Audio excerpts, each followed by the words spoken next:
বসেছিল, আমরা কেউ আসেনি, কেউ না। আজকে এরা এসেছে আমাদের গলাটা যাতে না পৌঁছায়। এটা কি সভ্যতা? এটা শিক্ষক?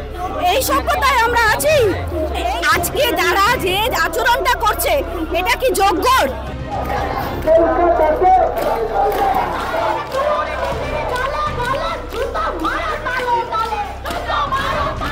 আপনাকে লড়াইয়ের নাম করে কিছু টাকা দেওয়া হবে, নেতারা কালো গাড়ি করে ঘুরবে, সেই গাড়িতে ঠান্ডা এসি লাগানো থাকবে।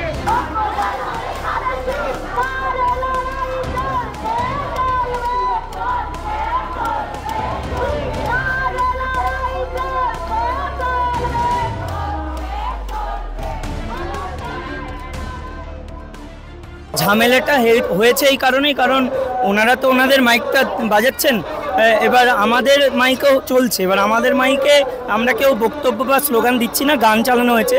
গানটা হচ্ছে এই মানে রিলেটেড টু আমাদের কেস, এই যে যোগ্য আর অযোগ্য। এবার যখনই অযোগ্যের শব্দটা উচ্চারণ হচ্ছে ওরা খেপে গেছে, ওরা বলছে গান বন্ধ করুন, এসব করা যাবে না।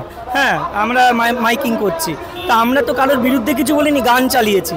এবার ওনারা এত কথা বলছেন, আমরা তো কোনো রিপ্লাই করতে যাচ্ছি না বা আমরা তর্ক করতেও যাচ্ছি না। এবার জোর করে এসে বন্ধ করতে চাইছে মাইক, বলছে মাইক বন্ধ করতে হবে।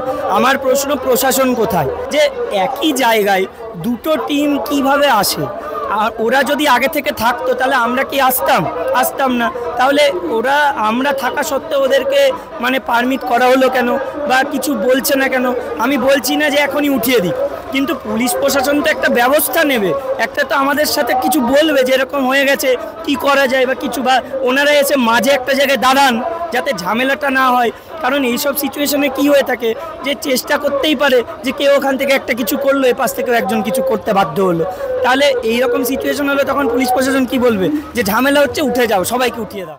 ডাউনলোড করুন এই সময় অ্যাপ iOS ও অ্যান্ড্রয়েডের জন্য।